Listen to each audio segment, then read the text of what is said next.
Hello guys, আসসালামু আলাইকুম। আশা করছি আপনারা সবাই ভালো আছেন। আজকে আমি আবারও আমার নানুমনির ছাদ বাগানের ব্লগটা শেয়ার করব। চেষ্টা করব সবকিছু ভিডিওতে তুলে ধরার। আগের দুটো ভিডিওতে ছাদের সবকিছু তুলে ধরতে না পারলেও এইবারের ভিডিওতে সবকিছুই তুলে ধরবো। আপনারা ধৈর্য সহকারে ভিডিওটা দেখবেন। এইবার ছাদে অনেক রকমের শাকসবজি হয়েছে, তাই আমরা দেখতে ছাদে উঠেছিলাম। চলুন আপনাদেরকেও দেখাই। আগে যে দুটো ছাদ বাগানের ভিডিও দিয়েছিলাম তখন এত শাকসবজি ছিল না। এখন মাশাআল্লাহ এত পরিমাণ শাকসবজি হয়েছে, দেখে মনে হচ্ছে ছাদের উপর এক টুকরো সবুজ মাঠ।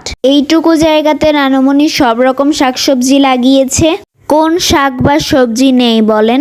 শাকের মধ্যে আলুর শাক, পাটের শাক, কুমড়োর শাক, পুঁই শাক আছে। আর সবজির মধ্যে বেগুন, করলা, চিচিঙ্গা, কুমড়া, ভেন্ডি আছে। তাছাড়া কাঁচামরিচ, ধনেপাতা, লেবু, পেঁপে গাছ এসব তো আছেই।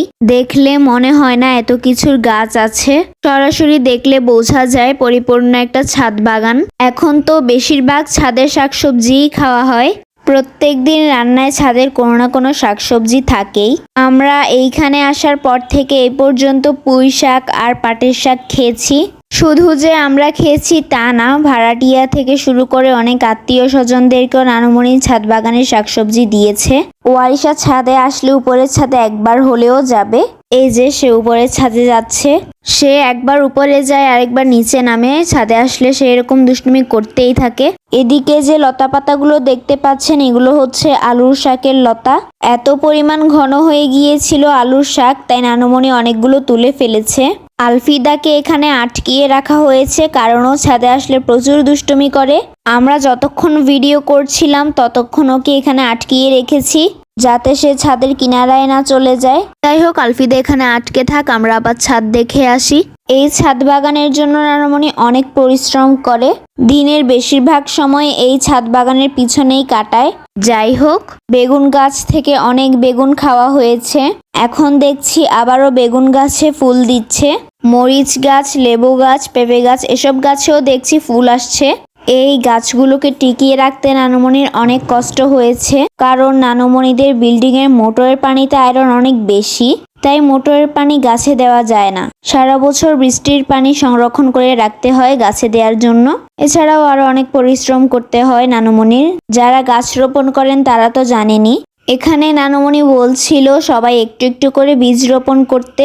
কার হাতের রোপণ করা বীজ থেকে চারা হয় বা সেটা টিকে কিনা, এটা নানুমনি দেখতে চায়। তাই খালামণি আগে শুরু করেছে বীজ রোপণ করা। এই যে এইখানে খালামণি বীজ রোপণ করছে, এরপর মাম্মানি বীজ রোপণ করছে। এইটা কোন গাছের বীজ আমি ঠিক জানি না, ভুলে গিয়েছি। যদি এটা থেকে গাছ হয় অবশ্যই আপনাদের দেখাবো, এবং কার রোপণ করা বীজ থেকে গাছ হয়েছে সেইটাও বলবো। তো এই যে মাম্মানি এখানে খুব সুন্দর করে বীজগুলো রোপণ করছে। হঠাৎ সামনের ছাদে একটা সুন্দর দৃশ্য দেখতে পাই। এক ঝাঁক কবুতর উড়াউড়ি করছে। ভালো করে খেয়াল করে দেখলাম পাশের বিল্ডিং এর বারান্দা থেকে কবুতরগুলোকে খাবার দেওয়া হচ্ছে, তাই ওরা সবাই মিলে খাবারের উপর ঝাঁপিয়ে পড়ছে। দৃশ্যটা দেখতে খুবই সুন্দর লাগছিল, তাই ক্যামেরা বন্দি করে নিলাম।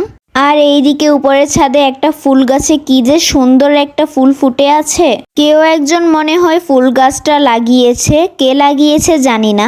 এরপর একটা তুলসী গাছও আছে। আরো একটা গাছও দেখলাম খুব সুন্দরভাবে গোল হয়ে বেড়ে উঠেছে। এটা কি গাছ জানি না। তারপর উপরের ছাদ থেকে নামার পর দেখছি নানুমনি রান্না করার জন্য শাক তুলছে। শাক তোলা হয়ে গেলে আমরা নিচে নেমে যাচ্ছি।